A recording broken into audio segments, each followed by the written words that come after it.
الحمد لله نحمده ونستعينه ونستغفره ونؤمن به ونتوكل عليه ونعوذ بالله من شرور أنفسنا ومن سيئات أعمالنا من يهده الله فلا مضل له ومن يضلل فلا هادي له ونشهد أن لا إله إلا الله وحده لا شريك له ونشهد أن سيدنا ومولانا محمدا عبده ورسوله صلى الله تعالى عليه وعلى آله وأصحابه وبارك وسلم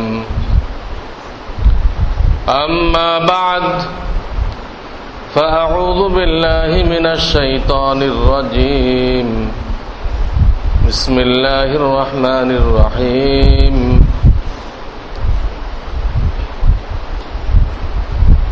إنما المؤمنون إخوة فأصلحوا بين أخويكم واتقوا الله لعلكم ترحمون وقال تعالى يا أيها الذين آمنوا قوا أنفسكم وأهليكم نارا وقال رسول الله صلى الله عليه وسلم من رأى منكم منكرا فليغيره بيده فإن لم يستطع فبلسانه فإن لم يستطع فبقلبه وذلك أضعف الإيمان وقال رسول الله صلى الله عليه وسلم قال رسول الله صلى الله عليه وسلم ثلاثة لا ينظر الله إليهم يوم القيامة العاق للوالدين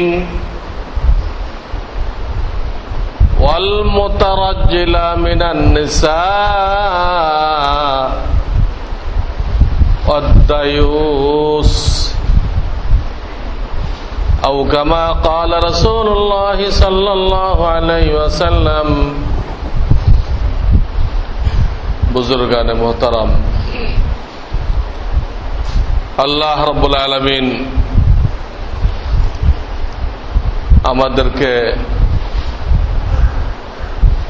দৌলতে ঈমান দান করেছেন এবং দৌলতে ইসলাম, নেক আমল, গুনাহ বর্জন, এটা নেক আমল। নামাজ রোজা যেমন নেক আমল, গুনাহ বর্জন এটাও নেক আমল। গুনাহ করা হারাম, গুনাহ বর্জন করা ফরজ। তো আল্লাহ তাআলা আমাদেরকে বর্জন করার উপরেও নেকি দান করছেন। দুনিয়াতে তো কাম করলে বিনিময় পাওয়া যায়, কাম না করে বিনিময় পাওয়া যায়, এর নমুনা পাওয়া যায় না। কিন্তু আল্লাহর দরবার আজীব রহমতের দরবার। এখানে ইবাদত বندگی করে, কাম করে বিনিময় পাওয়া যায়, আর কিছু জিনিস বর্জন করে কিছু করা লাগলো না, গুনাহ করতে মনে চাইছিল, করলো না। গুনাহ করার সুযোগ আসছিল, সুযোগটা নিল না, তো আল্লাহ তাআলা জবরদস্ত নেকি লিখে দেন। ফরজ আদায় করার সমান নেকি আল্লাহ তাআলা লিখে দেন। এত বড় দয়ার সাগর আমাদের খালিক মালিক রব্বুল আলামিন। আল্লাহ তাআলা দয়া করে আমাদেরকে তার হুকুম জানার, মানার এবং দাওয়াত দেওয়ার দায়িত্ব দিয়েছেন। আল্লাহ আমাদের সকলকে এই তিনটা কাজ করার তৌফিক দান করেন, জানা, মানা, অন্যকে বলা। 3 নম্বরটা এই উম্মতের বিশেষ দায়িত্ব। আগের উম্মতরা ছিল হালকা ভাবে, কারণ সেখানে একজন নবী মারা গেছেন, ওই দিনেই আল্লাহ তাআলা আরেকজনকে নবুয়ত দান করছেন, ওই দিনেই। কাজে উম্মত যদি এই বলার কাজটা না করে তো তেমন কোনো সমস্যা হয় না, কারণ নবী তো একজন চলে গেছে, ওই দিনে আরেকজন নবুয়ত পেয়ে গেছেন, গ্যাপ নেই। কিন্তু আমাদের নবী যদি মারা গেলেন ওই দিন, কেন কিয়ামত তাক আর কি কোনো নবী আসবে? তাহলে ইসলাম যে চলতে থাকবে কিসের দ্বারা? কিসের দ্বারা চলবে? সেটা হলো এই 3 নম্বর, বলা। আরবিতে যারা বলা হয় দাওয়াত, অন্যকে বলা, অন্যকে বুঝানো যে আল্লাহর হুকুম মানলে, নবীজি সাল্লাল্লাহু আলাইহি ওয়াসাল্লামের তরিকা মানলে এই লাভ, না মানলে দুনিয়াতে এই ক্ষতি, কবরে এই ক্ষতি, পরকালে এই ক্ষতি। মানলে দুনিয়াতে এই লাভ, কবরে এই লাভ, হাসরে এই লাভ। না মানলে দুনিয়াতেও ক্ষতি, কবরেও ক্ষতি, হাসরে ক্ষতি। এই কথাগুলো অন্যকে বলা, অন্যকে, নিজের বাপ মা থেকে আরম্ভ করে অন্যকে, অন্য হলো নিজের বাপ মাতে শুরু করতে হবে, নিজের বাপ মা, নিজের বিবি বাচ্চা, নিজের ভাই বোন, এইভাবে বাড়তে থাকবে। বাড়তে বাড়তে দুনিয়ার প্রান্ত পর্যন্ত চলে যেতে হবে। আল্লাহ তাআলা দায়িত্ব দিচ্ছেন, মুসলমানরা এমন একটা ইন্তজাম করবে, দুনিয়ার কোন কাফের যেন এমন না থাকে যে ইসলামের দাওয়াতটা পায় নাই, এমন যেন না থাকে। ইন্তজাম করতে হবে, ফরজে কিফায়া, সবাই যাওয়ার দরকার নেই, তবে ব্যবস্থা করতে হবে। একজনের সময় আছে, পয়সা নেই, আরেকজনের পয়সা আছে, সময় নেই। এগুলো সামঞ্জস্য করো, করে জামাত তৈরি করো, জামাত তৈরি করে দুনিয়ার আনাসে কানাসে পাঠাও, পাঠায় এই ফরজ দায়িত্ব আদায় করতে হবে। উম্মতের উপর দায়িত্ব কিয়ামত তাক। এবং এইটা এই উম্মতের সবচেয়ে গুরু দায়িত্ব হল এইটা। নবীওয়ালা কাজ, নবী না, নবী না, কিন্তু নবীওয়ালা কাজ। আমি বলছি বারবার, অনেক সময় চেয়ারম্যান সাহেব হজে যায়, তো একটা মেম্বার সে চেয়ারম্যান সাহেবের কাজ চালায়, সে চেয়ারম্যান না, কিন্তু হজের টাইমটায় ও কি করতেছে? চেয়ারম্যানের কাজটা চালাচ্ছে। আমরা নবী না, কিন্তু আখিরি নবীর উম্মত হওয়ার কারণে কাজটা আমাদেরকে দেওয়া হয়েছে, চাই আপনি আলেম হন বা না হন, আলেম হন বা না হন। বিদায় হজে নবীজি সাল্লাল্লাহু আলাইহি ওয়াসাল্লাম প্রত্যেকটা খুতবায় কথা বলে গেছেন, ফালিউবাল্লিগিশ শাহিদুল গায়ব, তোমরা যারা আমার কথাগুলো শুনলা অনুপস্থিত লোকদের কাছে পৌঁছায় দাও। এটা যেখানে যারা খুতবা দিচ্ছেন, আরাফায় দিচ্ছেন, মেনায় দিচ্ছেন, সব জায়গায় কথাটা বলছেন, তোমরা যারা শুনলা আমার কাছে এই কথাগুলো পৌঁছায় দাও। যারা শুনলো তারা সবাই আলেম ছিল না, হাতে গোনা আলেম ছিল, বাকিরা আলেম ছিল না। পরিভাষায় যাকে আলেম বলে প্রচুর জ্ঞান থাকলে, ওই আলেম ছিল না অধিকাংশ। কে ছিল কৃষিজীবী, কেউ ছিল ব্যবসায়ী। আর আবু হুরায়রার মতো 10,000 20,000 হাদিস জাননেওয়ালা বহুত কম লোক ছিল, কিন্তু এই দায়িত্ব দেওয়ার সময় তিনি ওই 10,000 হাদিস জাননেওয়ালাদেরকে আলাদা খিমায় জমা করেন নাই, আম ভাবে সবাইকে বলে দিয়েছিলেন এই দায়িত্ব পালন করবা। তারা এই দায়িত্ব পালন করে গেছেন, সাহাবায়ে কেরাম এই দায়িত্ব পালন করে গেছেন। বিদায় হজে আল্লাহ রাসূল যারা বলে গেছেন, এই জন্য 100 লক্ষ সাহাবায়ে কেরামের মধ্যে যে পরিমাণ নবীর সংখ্যা, এই পরিমাণ আমাদের নবীর সাহাবীর সংখ্যা। এই ১.৫ লক্ষের মধ্যে ১০,০০০ সাহাবীর কবর পাওয়া যায়, হারামাইন শরীফাইন সিরেফ ১০,০০০। আর ১,১৫,০০০ সাহাবীর কবর দুনিয়াতে ছড়াই ছিটাই আছে। কত গুরুত্ব দিয়ে গেছেন, আর তারা সে দায়িত্বটা পালন করছে। সাহাবায়ে কেরাম ওই দায়িত্ব পালন করে গেছেন, যে কারণে আজকে পৃথিবীর যেখানে আপনি যাবেন মুসলমান পাওয়া যাবে তাদের কুরবানির কারণে। আজকে সেই আলজেরিয়া, নাইজেরিয়া, মরক্কো, পশ্চিম প্রান্ত, ওখান থেকে নিয়ে এদিকে চীন পর্যন্ত তাদের কবর পাওয়া যেতেছে, তাদের কবর পাওয়া যেতেছে। এবং কোরআনে কারিমে এই দায়িত্বটার কারণেই আপনাকে আমাকে খায়রে উম্মত, সর্বোত্তম উম্মত বলে টাইটেল দেওয়া হয়েছে। এটা জানার মানা আগের উম্মত করছে, কিন্তু এটাকে প্রসার করা, এটা বিশেষভাবে এই উম্মতের উপরে যতটুকের ভিতরে আপনার আমার যাওয়া আসা আছে, চলাফেরা আছে, এতটুকের মধ্যে তো ফরজে আইন। আর পুরো পৃথিবীর জন্য ব্যবস্থা গ্রহণ করা এটা ফরজে কিফায়া, বিশেষ দায়িত্ব। এই দায়িত্বের কারণে একটা টাইটেল আপনি আমি পেয়েছি, যে টাইটেল আর কোন উম্মত পায় নাই। কুনতুম খায়রা উম্মাতিন উখরিজাত লিন-নাস, তোমরা সর্বোত্তম উম্মত।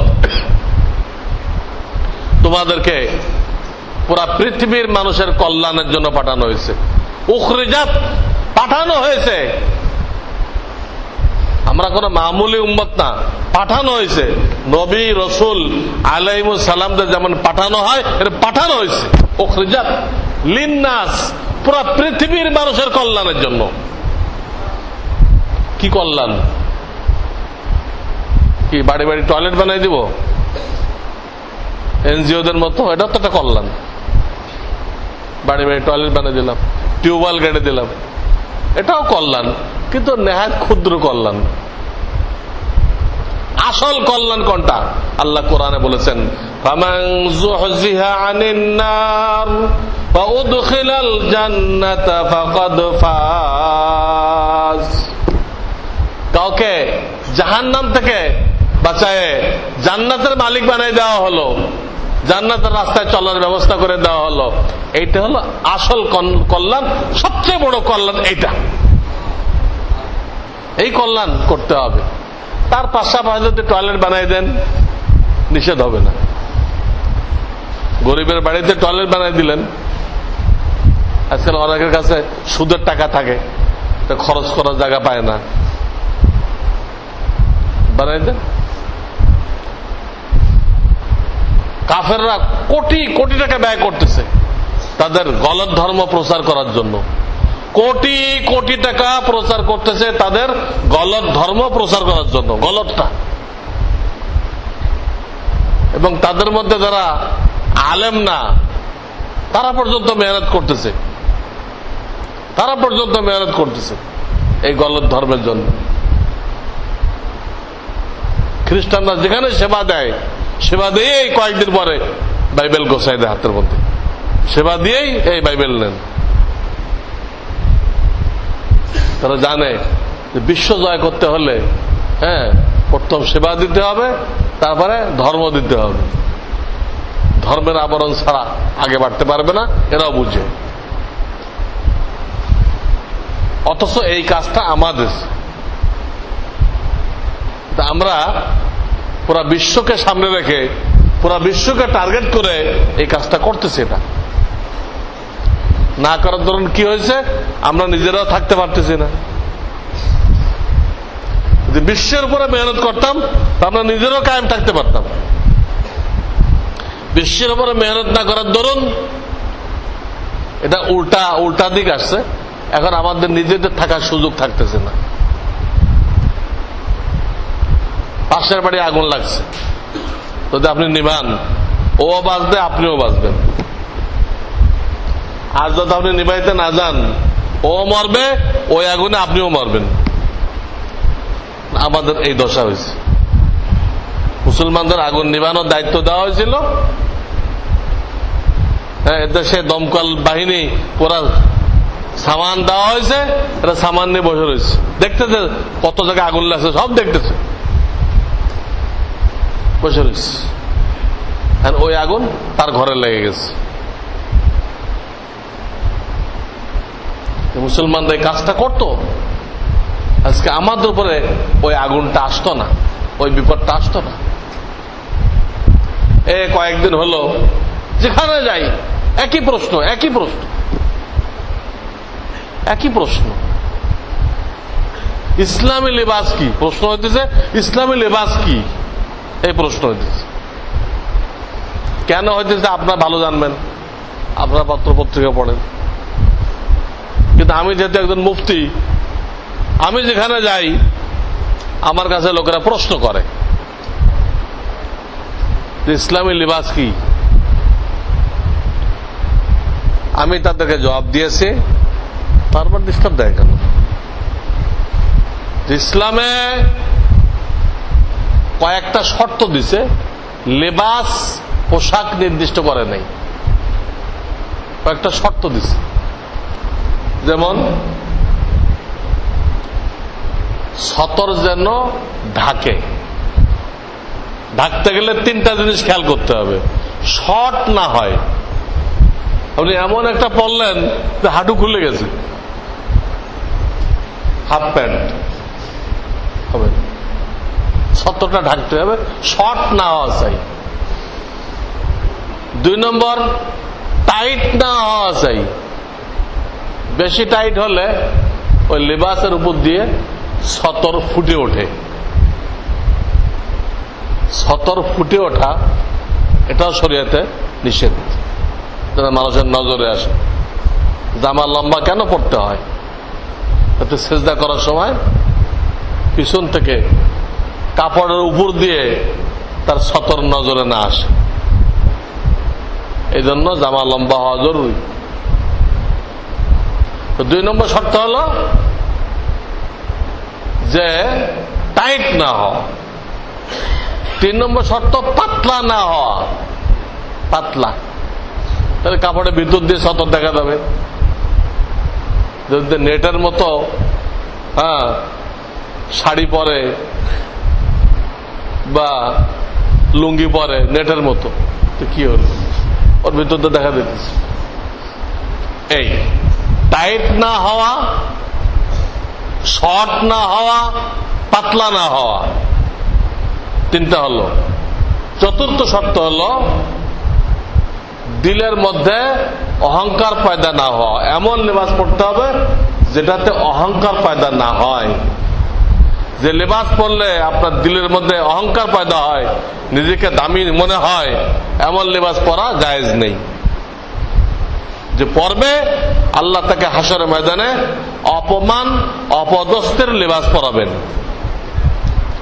মান লাবিসা সিয়াবা শুহরাতিন আলবাসাহুল্লাহু ইয়াওমাল কিয়ামাতি সিয়াবা যুল্লাতিন। এই হাদিস, এটা 4 নম্বর শর্ত। 5 নম্বর শর্ত, এটা শেষ শর্ত, তুমি এমন লেবাস পরো তোমাকে হঠাৎ যে দেখবে সেজন্য বিধর্মী মনে না করে। এমন লেবাস পরো না যে তোমার পরে তার নজর পড়বে, সেজন্য দেখলে মনে হয় এটা বৌদ্ধ জিনিস। বৌদ্ধ দেখেন কেমন একটা পেঁচায় বুঝায় আলখেল্লার মতো একটা গায়ে দিয়ে রাখে, গাঢ় রঙের, এটা গায়ে দিলেন, যে দেখবে কি মনে করবে বৌদ্ধ। বা এখন ধুতি পরে কাঁচা মারলেন, দশার ধুতি পরে কাঁচা দিলেন, যে দেখবে ধুতি আবার কাঁচা মারা ধুতি, তো এটা হিন্দু দেখতেছে, যারই নজর পড়বে হিন্দু মনে করবে। এইটা না হওয়া চাই। এই 5টা শর্ত পাওয়া যায় কিতাবের মধ্যে, যে 5টা বিষয় খেয়াল রেখে তোমার যে লেবাস পড়তে মনে চায় পরো। লেবাস নির্দিষ্ট নেই, লেবাস নির্দিষ্ট নেই। পাঞ্জাবি পরবেন না কাবলি পরবেন, না সৌদি জুব্বা পরবেন, কোনটা নির্দিষ্ট করে নেই। কিন্তু শর্তগুলো খেয়াল রাখো, শর্তগুলো খেয়াল রাখো, তারা যারা মনে যায় বড়। তো কালার দিছে পিওর লাল, এটাকে মাকরু বলা হয়েছে। পিওর লাল এটা মহিলাদের জন্য খাস, এটা পড়লে মহিলাদের সাথে সামঞ্জস্য হয়, এটা নিষেধ করা হয়েছে। পিওর লাল এটা মাকরু। তো এই যে প্রশ্নটা হইতেছে বিভিন্ন জায়গায়, ইসলামী লিবাস কি? তো তার জবাবে যে খাস কোন লেবাস নেই, খাস কোন লেবাস নেই, কয়েকটা শর্ত আছে, শর্তগুলো পুরা করে আপনি যে কোনো লেবাস পড়তে পারেন। শর্তগুলো খেয়াল রাখেন। এই একটা প্রশ্ন। দ্বিতীয় যে প্রশ্নটা আমার সামনে আসতেছে বারবার, যে বাপে তার মেয়েকে, স্ত্রীকে, মাকে, বোনকে পর্দার ভিতরে রাখবে, বাইরে যেতে হলে পর্দা করে যাবে,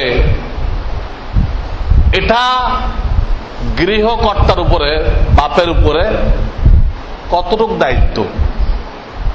ফরজ না ওয়াজিব না নফল? একজন গৃহকর্তা তার অধীনস্থ যত মহিলা আছে, তার মা বোন হইতে পারে, তার স্ত্রী কন্যা হইতে পারে, তার অধীনস্থ যারাই আছে, এদেরকে পর্দাতে রাখা, বাইরে যেতে হলে কোনো কাজে পর্দা করে যাওয়া, এবং বেগানা যাদের সাথে দেখা সাক্ষাৎ না জায়েজ, তাদের সাথে মিশতে না দেওয়া, এই দায়িত্বটা একটা পুরুষের উপরে কতটুকু বর্তায়? নফল না ওয়াজিব না ফরজ? একজন পুরুষ তার স্ত্রীকে কি বাধ্য করবে? না, বললো মানলে মানো, না মানলে না মানলো, আমার বলার দরকার, আমি বলে দিচ্ছি, তা তো নফল হলো। আমার বলার দরকার, আমি বলে দিছি, তুমি আর মানলে মানো, না মানলে না মানলে। এই পর্যায়ের না, বলে করাবে, যদি না মানে তো বাধ্য করবে, কোনটা? তো কোরআনে কারিমের বিভিন্ন আয়াত এবং হাদিস দ্বারা বোঝা যায় যে এটা গৃহকর্তার উপরে ফরজ দায়িত্ব। ফরজ দায়িত্ব পর্দায় রাখা, পর্দা করে বাইরে নেওয়া, বেগানা পুরুষদের সাথে মিশতে না দেওয়া, পুরুষের উপরে ফরজ দায়িত্ব। ফরজ দায়িত্ব পালন না করে তো সে হারাম কাজ করতেছে, এই জন্য আল্লাহ তাআলা তাকে পাকড়াও করবেন। কোরআনের আয়াত দেখেন, ইয়া আইয়ুহাল্লাযীনা আমানু কু আনফুসাকুম ওয়া আহলিকুম নারা। সূরা তাহরিম। হে মুমিন, প্রত্যেকটা মুমিনকে বলা হয়েছে তুমিও দোজখ থেকে বাঁচো, আল্লাহর আযাব থেকে বাঁচো, তোমার পরিবারের সকলকে বাঁচানোর জন্য চেষ্টা করো। অর্ডার, এই অর্ডারের দ্বারা ফরজ সাবেত হয়, ফরজ প্রমাণিত হয়। বহুত আয়াত, আমি সংক্ষেপ করতেছি। আরেকটা আয়াত আছে, আল মুমিনুনা ওয়াল মুমিনাত বাযুহুম আউলিয়াউ বায ইয়ামুরুনা বিল মা'রুফ ওয়া ইয়ানহাউনা আনিল মুনকার। মুমিন পুরুষ, মুমিন মহিলা, এরা একে অপরের জন্য আউলিয়া, কল্যাণকামী, হিতাকাঙ্ক্ষী। কি হিতাকাঙ্ক্ষী করবে আল্লাহ সামনে বলে দিচ্ছেন, ইয়ামুরুনা বিল মা'রুফ, আল্লাহর যে হুকুমগুলো আছে এটার আদেশ করবে। ওয়া ইয়ানহাউনা আনিল মুনকার, আল্লাহ যেগুলো নিষেধ করছে তার থেকে বিরত রাখবে। কোরআনে কারীমের আয়াত, কোরআনে কারীমের আয়াত পেশ করলাম, আপাতত দুটা আয়াত পেশ করলাম। হাদিস দেখেন, একটা হাদিসের মধ্যে আসছে, এটা হাদিসের প্রায় সকল কিতাবে আছে, মান রাআ মিনকুম মুনকারান ফালিয়ুগাইয়িরহু বিয়াদিহি, তোমাদের যে কেউ অন্যায় কাজ হতে দেখবে সেজন্য হাতের ক্ষমতা থাকলে হাতের ক্ষমতা প্রয়োগ করে এটাকে বন্ধ করে দেয়। ফাইন লাম ইয়াস্তাতি, যদি হাতের ক্ষমতা না চলে, ফাবিলিসানিহি, তাহলে মুখের কথা দিয়ে বন্ধ করবে। ফাইন লাম ইয়াস্তাতি, মুখের কথাও চলে না, চলে না মানে মুখ দিয়ে বলতে গেলেও ফিতনার আশঙ্কা আছে, বা ওই লোকটাকে কতল করে দেওয়ার সম্ভাবনা আছে। মুখ দিয়ে বলতে যাবে, এরে কতল করে দিবে, তো ঠিক আছে। ফালিয়ুগাইয়িরহু বিকলবিহি, তখন তার দায়িত্ব অন্তরে ওই কাজটাকে ঘৃণা করবে এবং এটা বন্ধ করার জন্য কি করা যাইতে পারে এইটা সে চিন্তা ভাবনা করবে, কি করা যেতে পারে। হয়তো আল্লাহ কোন একটা সূরত পয়দা করে দিবেন, অমুক রে দিয়ে বলাইলে কাজ হবে, অমুক রে সে মানে, চিন্তা করতে করতে একটা লাইন বুঝে আসবে। তিনটা স্তর আছে, তিন স্তরে পরে যায় আল্লাহ রাসূল বলতেছেন ওয়াযালিকা আযআফুল ঈমান, এই শেষের যেটা, যে অন্যায়টাকে ঘৃণা করো আর দিলে দিলে এটা কিভাবে বন্ধ করা যায় এর ফিকির করো, এটাকে বলা হচ্ছে যে ঈমানের সর্বনিম্ন স্তর, এর নিচে আর কোন স্তর নেই, সর্বনিম্ন স্তর এটা। দেখেন অন্যায়কে বন্ধ করা কত জরুরি, এর নিচে স্তর নেই। আর এক রাতে আরো ক্লিয়ার বলা হয়েছে ওয়ালাইসা ওয়ারা যালিকা হাব্বাতু খারদালিন মিনাল ঈমান, এই তৃতীয় স্তরের পরে সরিষার দানা বরাবর ঈমানের কোনো অংশ নেই। তৃতীয় স্তরের পরে ঈমানের সরিষার দানা বরাবর কোনো স্তর নেই। এখন আসেন, এই যে তিনটা স্তর করা হলো, তোমার শক্তি দিয়ে অন্যায় কাজ বন্ধ করো, না হয় মুখের কথা, না হয় অন্তরের ফিকির। এর প্রয়োগ স্থল কি? তো এই হাদিসের ব্যাখ্যায় বলা হয়েছে যে হাতের ক্ষমতা এর প্রয়োগ স্থল হলো, প্রয়োগ স্থল নিজের অধীনস্থ। এই হাদিসের ব্যাখ্যায়, সমস্ত ব্যাখ্যায় লিখছে হাতের ক্ষমতা কোথায় খাটে? সব জায়গায় খাটে না। হইতে পারে আপনার গায়ে শক্তি বেশি, যারা বলতেছেন সে আপনার থেকে দুর্বল, কিন্তু তার উপরে আপনার কোনো কর্তৃত্ব নেই। তো স্বাস্থ্য ভালো বলে আপনার হাতের শক্তি আছে, থাপ্পড় দিয়ে ফেরাইবেন, এটা কিন্তু শরীয়ত বলে না। গায়ের শক্তির এই অর্থ না।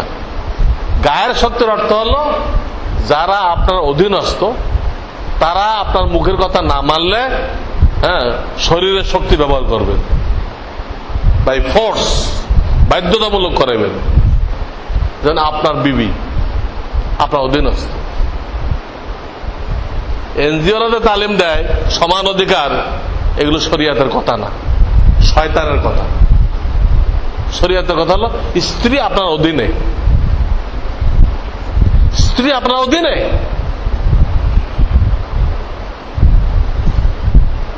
কুল্লুকুম রাইন ওয়া কুল্লুকুম মাসউলুন আন রাইয়াতি,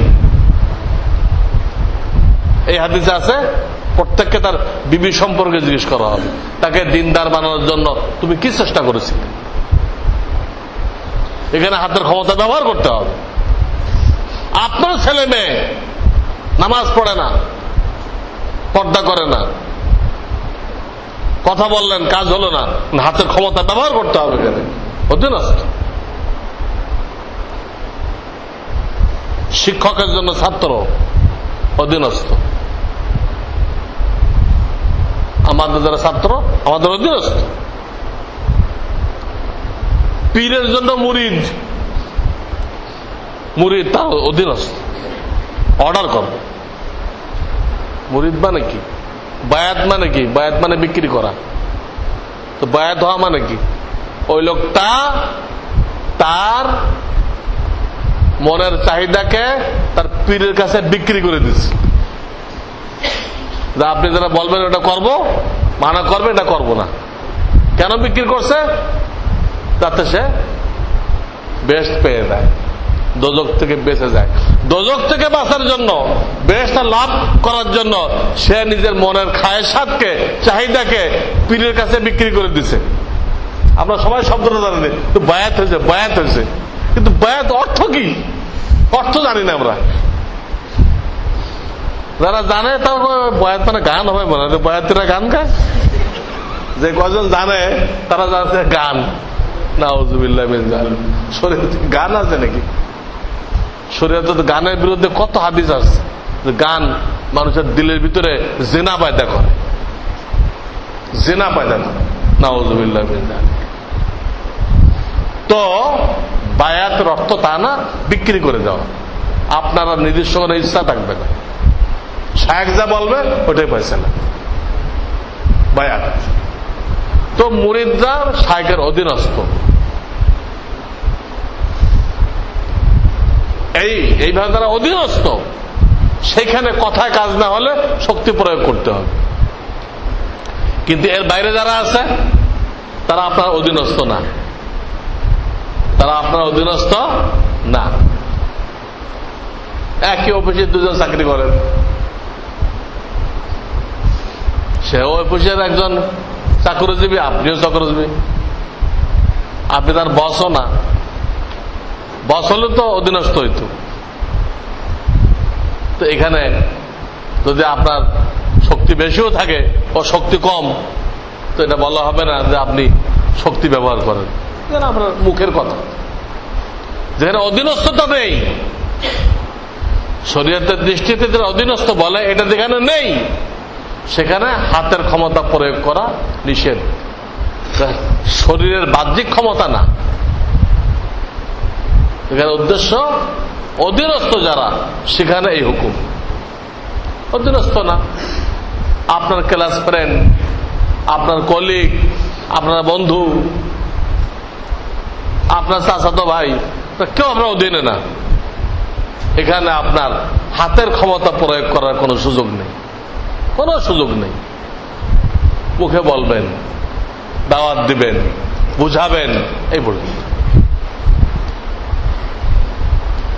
আর যেখানে এটা করতে গেল জানের আশঙ্কা,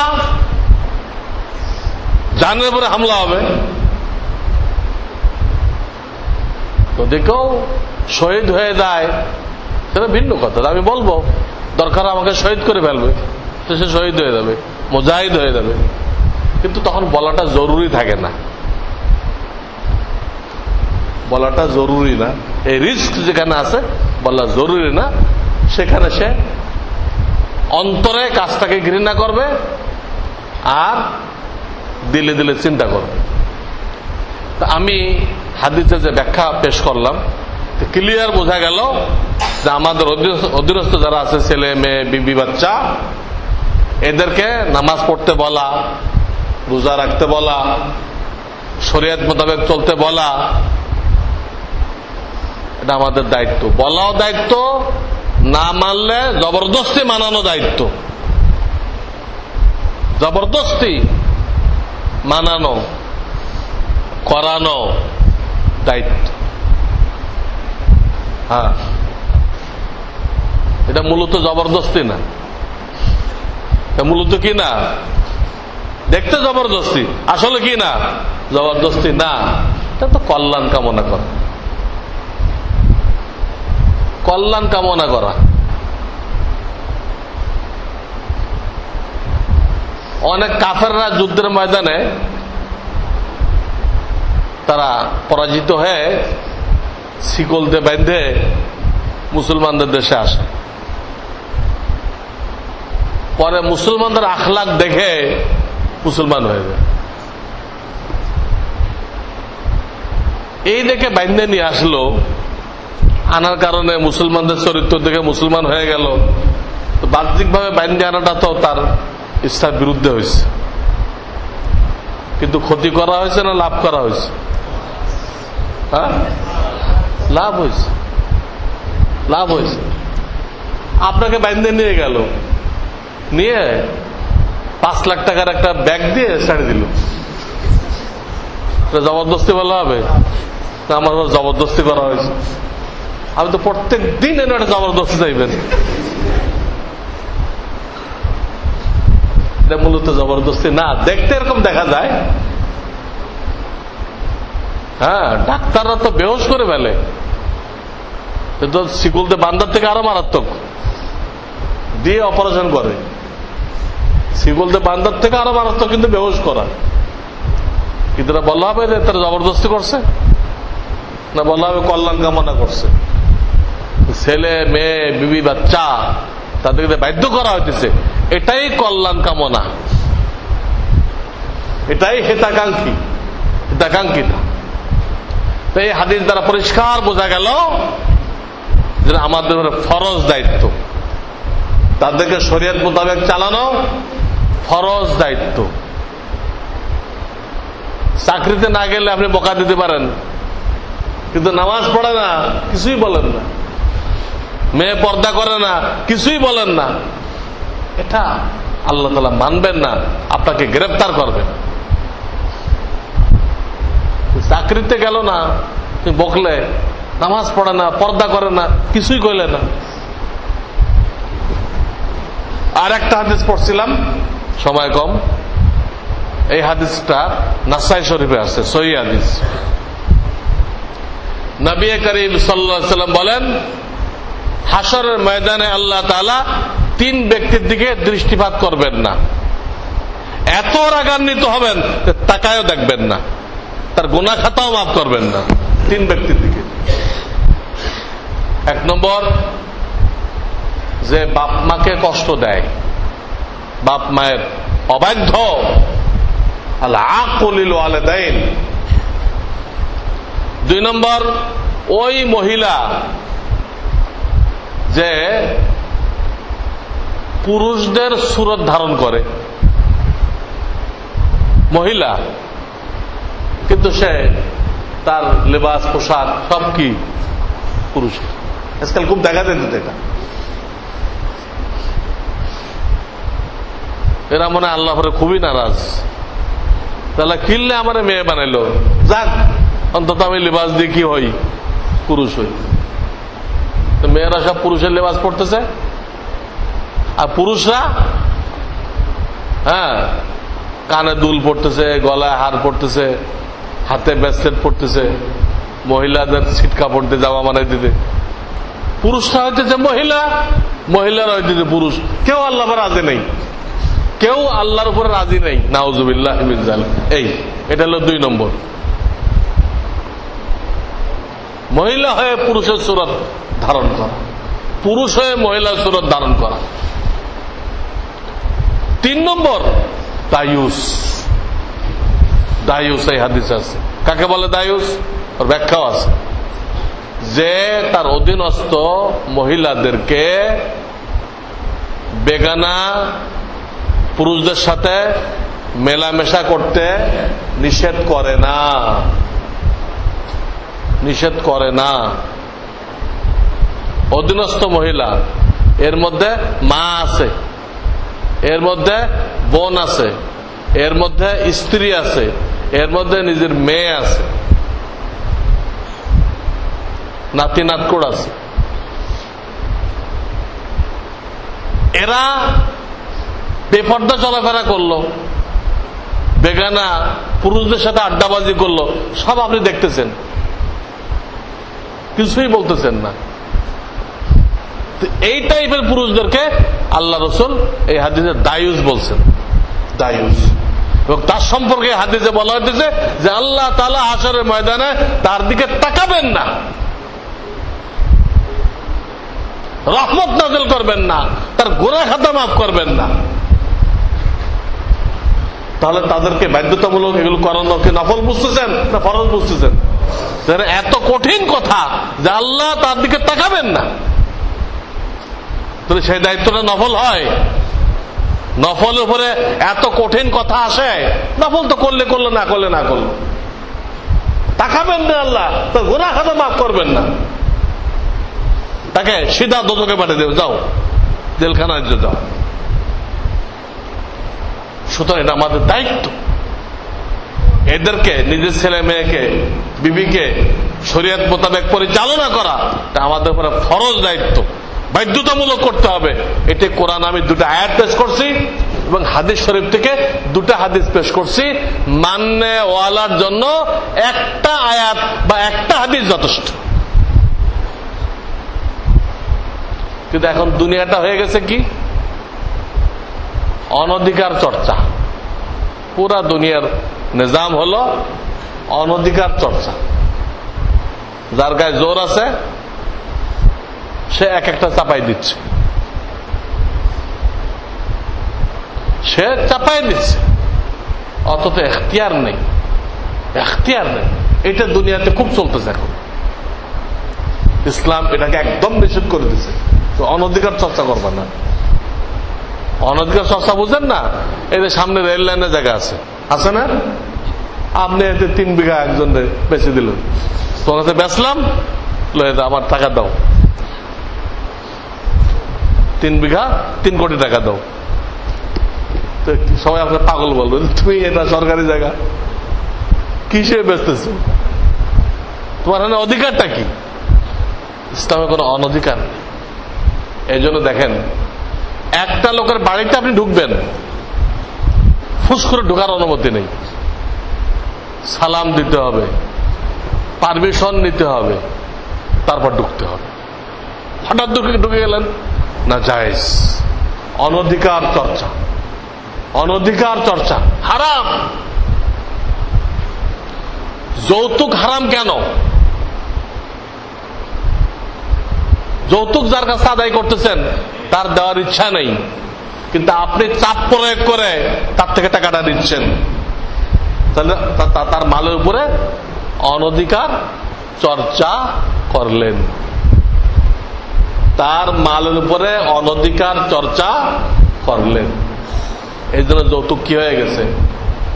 হারাম হয়ে গেছে। এইভাবে অসংখ্য উদাহরণ শরিয়াতে পেশ করছে যে তুমি যেই হও না কেন, তুমি আমেরিকার প্রেসিডেন্ট হয়ে গেলে, কিন্তু তোমার একটা গন্ডি আছে, একটা বেষ্টনী আছে, এর মধ্যে থেকে তোমাকে কাজ করতে হবে, ওর বাইরে যাইবা না, অনধিকার চর্চা করবা না। আপনাকে এক এলাকার চেয়ারম্যান বানাই দিচ্ছে লোকেরা, এখন আপনি জায়েজটা তাই বলবেন তাদেরকে? আপনাকে অধিকার দেওয়া হয় নাই। আপনাকে আল্লাহর হুকুমের মধ্যে থেকে কথা বলতে হবে। চেয়ারম্যান বানানো হয়েছে বলে জায়েজটা বলার অধিকার রাখেন না। আল্লাহর অধিকারে হস্তক্ষেপ করার কাউকে আল্লাহ অধিকার দেননি। যারা করবে আল্লাহ তাদেরকে কঠিন শাস্তি দিবেন, দুনিয়াতে বেইজ্জত করে থাকবেন, পুরা খানদান ধ্বংস হয়ে যাবে, পাগল ছাগল হয়ে যাবে, ধ্বংস হয়ে যাবে। এই জন্য এই যে দুনিয়াতে চলছে অনধিকার চর্চা, তো শরিয়াতে হারাম করে দিচ্ছে, হারাম। প্রত্যেককে আমরা নিজের অধিকারের গণ্ডি বুঝতে চেষ্টা করি যে আমার অধিকারের গণ্ডিটা কি, ওর মধ্যে কথা বলবো, ওর মধ্যে কাজ করব, ওর বাইরে যাব না। গেলে আল্লাহ পাকড়াও করবেন। কোরআনের বিরুদ্ধে কাজ, আল্লাহ তাআলা আমাদেরকে হেফাজত করেন। এবং আগে যে কথাগুলো বললাম, ইসলামী লিবাস কাকে বলে, বাচ্চাদেরকে ইসলাম মতো পরিচালনা করা আমাদের দায়িত্ব কি, এগুলো আমাদেরকে মানার তৌফিক দান করেন এবং দাওয়াত পৌঁছানোর তৌফিক দান করেন। ওয়া আখিরু দাওয়ানা আনিল হামদুলিল্লাহি রাব্বিল আলামিন।